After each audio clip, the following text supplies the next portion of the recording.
நாளைக்கான அப்புறமேல பார்த்தீங்கன்னா மணமேடல அந்த மாப்பிள்ளை நெருப்பை பார்த்துமே ரொம்பவே பயந்து போய் நடுகிறத பார்த்துட்டு கமலா எல்லாரும் கோவப்பட்டு என்னதான் ஆச்சு மாப்பிள்ளைக்கு ஏன் இது மாதிரி பயப்படுறாங்க அப்படின்னு சொல்லிட்டு கேள்வி கேட்குறாங்க. அடுத்த மாப்பிள்ளைக்காரவங்க மாப்பிள்ளைக்கு சின்ன வயசுல நெருப்பை பார்த்தா பயம் இருந்துச்சு, ஆனால் அதுக்கான ட்ரீட்மெண்ட்லாம் எடுத்து நாங்கள் சரி ரொம்ப நாள் கழிச்சு இது மாதிரி பயப்படுறான் அப்படின்னு சொல்றாங்க. கமலா அவங்க அன்னைக்கிட்ட ஒன்று நம்பிதானே நான் இருந்தேன், என் பொண்ணுக்கு நீ நல்ல வாழ்க்கையை ஏற்படுத்தி தருவேன்னு, ஆனால் போய் இப்படிப்பட்ட ஒரு மாப்பிள்ளையை அமைச்சு கொடுத்துருக்க, உனக்கு ஒரு பொண்ணு இருந்தா இது மாதிரி ஒரு மாப்பிள்ளை தேடி அமைச்சு தருவியான்னு சொல்லிட்டு கேள்வி மேலே கேள்வி கேட்குறாங்க. இதே கேள்வி அவங்க அண்ணா பயங்கரமா ஃபீல் பண்றாங்க.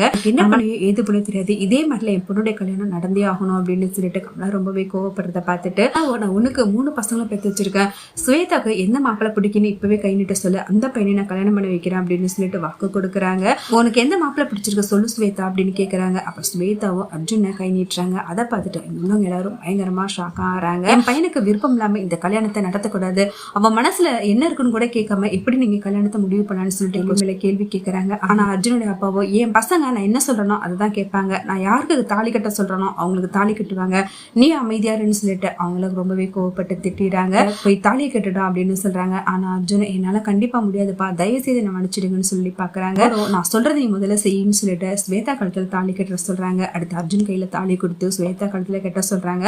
ஆனா தயவு செய்து எல்லாரும் மன்னிச்சிடுங்க, நான் மதுவை உயிருக்கு உயிரா காதலிக்கிறேன், அவ்வளவுதான் நான் கல்யாணம் பண்ணிப்பேன் ஸ்டேஜ்ல எல்லாரும் முன்னாடியே சொல்லிடுறாங்க. இதை கேட்டதுமே மது பயங்கரமா ஷாக் ஆகிறாங்க.